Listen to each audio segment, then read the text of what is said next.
I've always said, here I am, Juliana Lunguzi, second born to late Miriam Lunguzi and Mrs. Gertrude Lunguzi, who now resides in Falls, a sibling to 6 sisters and a brother and 5 step-brothers. So professionally, I'm a state-registered nurse midwife, trained at Camus College of Nursing with my basic education in nursing and midwifery. I went up to postgraduate level where I acquired my Master of Science in Nursing. My specialty is in community health nursing. Fast forward, here I am, a development worker, working now as a member of parliament for Dedza East. And that's what I'll say I am. If you ask me what I'm passionate about, it's the work that I do now. I wanted it. I know people will ask you, why did you join politics? I said, okay, the people in my area called me and did it. No, for me, they never called me. Nobody told me to do it. I wanted to do it, and I wanted to do it for the right reasons. If you ask me what are the reasons I wanted to do it, to me, I look at politics in our country whenever things are not going right. We all focus on parliamentarians are not doing this, they are stealing from us, they are doing this. So I said, if we think, I love Malawi, I'm passionate about this country, and I've stayed outside Malawi, I've seen that East, West, home is best. If we can't join the struggle to make it better, nobody will. We can't all be talking. So I want to do frontline politics. And to me, I look at politics as a vessel for development. We are facilitators of development. So I looked at this as an opportunity. So I made up a decision. Here I am. I want to facilitate development in Dedza East, within the health sector, and in Malawi as a whole. Of course, we had to campaign. By then, as I've always said, I was working with the United Nations as an international midwifery advisor to the government of Khartoum. I guess I got bored in what I was doing, and I was looking at what's happening in Malawi. And that's when in 2013, October, to be precise, I made that decision that I want to join politics. I want to look at, to be part of the group that can help in changing the way we do things in Malawi, the way we do it differently, the way we plan at national level, at district level, and even at community level to change the face of Malawi. So after going into primary process within my party, Malawi Congress Party, I emerged a winner. I went to campaign, and here I am. I'm a member of parliament. I'm inspired by how I see things transitioning in Malawi, that although we all look at, oh, it can't happen, Malawi can't change, I see hope, and I see hope in myself. I believe in doing the right thing. I believe in, I look for the information, I look for the opportunities to make Malawi better, to make Dedza East better. So I'm seeing, if you develop a model way of doing things, chances are people will follow through. And Malawi is too small. The population is too small. This place can be changed. Sometimes when you look, especially on social media, where people think, oh, we should just sell Malawi, it's impossible. No, no, no. This country will change, and it's not far. It's all about leadership and putting right leaders in the right place. When you look at my political journey, what has been some of the challenges are always there. We are working in a system that is somehow rigid, where both within the party and even nationally as a whole. It's about changing the mindset and trying to introduce a different way of doing things. It's never easy. That's why they say change, it's not an event. It's a process. So here I am, part of the process to see how best we can change things. I have hope. Growing up, everybody faces a lot of challenges. I face my own challenges growing up in a family, but on the bigger part, I had a very good life. I should be honest. I had a very hardworking father. Not only was he in the police force by then, but he was a businessman. He was an entrepreneur, and it made life easier for us. And I'm privileged, and I thank God for that. Not everybody can get that chance. And similarly, when he passed away, it was a rough ride for us.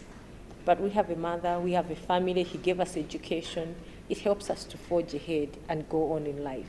And when you have education, it really helps you as an individual to navigate through life and all the challenges that it can present to you. Look at me, I'm a legislator, I chair a parliamentary committee, I coordinate a committee of chairs.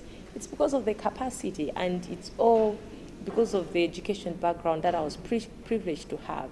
And I worked hard in school. That's why I'm here, because it's one thing to be privileged, but if you don't also take opportunity that seize that moment, you miss the opportunities. We have seen people doing that. I've always told people that when I was campaigning to do politics, I never thought that I'm campaigning because I'm a woman. I campaigned because I'm Juliana, I want to be a member of parliament. And similarly, when I'm doing politics, I'm not doing it because I'm a woman. So I never look at the concept that, okay, I'm a woman or this thing is happening to me because I'm a woman. I've never looked at issues from that angle. I've studied gender, I've understood gender. So to me, I'm thinking I have the capacity just like any other male in the house. And that's why currently I also chair a committee. We have 20 committees. I coordinate a committee of chairpersons in parliament. I guess if I was thinking, okay, first I'm a woman, therefore I can't do this, that already demotivates you, or in my opinion, to say, okay, I can only do something. I have a limitation. But I never look at myself as a woman.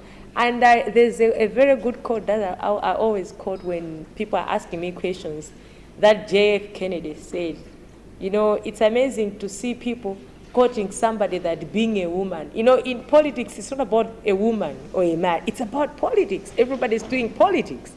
I feel personally, if I start saying, oh, I'm a woman, therefore, already there will be limitation. So I go and do things just because I'm Juliana and I have the capacity. The gender angle doesn't come to me. I know it's a big issue and people think about it, but to me, I don't think about being a woman as something that something works because I'm a woman, or something doesn't work because I'm a woman. If I go in the chamber, for example, you get to be booed. Everybody gets to be booed. It's not that you're booed because you're a woman or you're booed. No, it's just because you said the right thing and the other side doesn't like it, or you said the wrong thing and the other side doesn't like it. So, to be honest with you, I never answer the question to say, how does it feel to be in politics because you're a woman? Because when I joined politics, I didn't think that as I'm a woman joining politics. I'm Juliana joining politics. In 5 years, I'm looking at a Malawi that will realize, a Malawi that will have leadership, that will start thinking about Malawi first, that it's all about Malawi. If Malawi has to make it, it's about putting the right systems in place and following the systems that we have in place. When all is said and done, indeed, leadership says a lot about Malawi. I'm looking at 5 years, having leadership that will think about Malawi first, and knowing that if I put Malawi first, Malawi will have a better country, and as a leader, I also have a very good life, an easy ride, because I've put Malawi first. And I'm hoping that in 5 years' time, we'll have that direction. You're just looking at how, for example, our friends in Rwanda are thinking. They are determined to say, we want to change the face of Rwanda. We don't want to think about poverty. Sometimes when I go to the East, I look at how people are struggling. Today, a student, I have a nephew, this is at Chancellor College, when he tells me the struggles that students are getting at Chancellor College because they are getting a loan which is not enough for them. Some people, and I know them because I come from a rural constituency, they come from a home where they have nothing. They are going to college hoping that they can get a loan. So their fees is 450,000 and they are giving less than that. They are told to find food, find this. Kids are struggling in university. Kids are struggling to even find food, buy books. But this is the human capital that we need to develop. You're looking at the whole issue of demographic dividends where we need to prioritize young people. If we can't prioritize education in Malawi, we are doomed. So I'm looking at 5 years' time, 15 years' time, a country that there are so many areas we need to prioritize, but education should be the priority. Because to me, I think it can unlock, I look at education as an element that can unlock so many things. If we can support a student going to a tertiary institution with education, we might as well say we don't want people to get educated and these kids should continue staying in the home, getting married early, and increasing the population, which is our huge burden today. 5 years from now, I want a leader who will prioritize education. The fact that 53 years after independence, kids are still learning under a tree. Come rainy season, we are using half of those kids. So when people say we have early marriage, it's not that they're going marriage early because they wanted to. They dropped out in standard 2 because they were under a tree and it was raining. For 3 months, you don't go to school. Tertiary secondary school, kids are failing to go to secondary school. We are saying science is compulsory. But if you go to the areas, in our rural areas, we can't even supply them with a laboratory. What are we doing as a country? So I'm looking at a country that we have so many priorities, but the priorities among priorities, education will be the best. That's when we'll see that we are serious about the whole issue of education.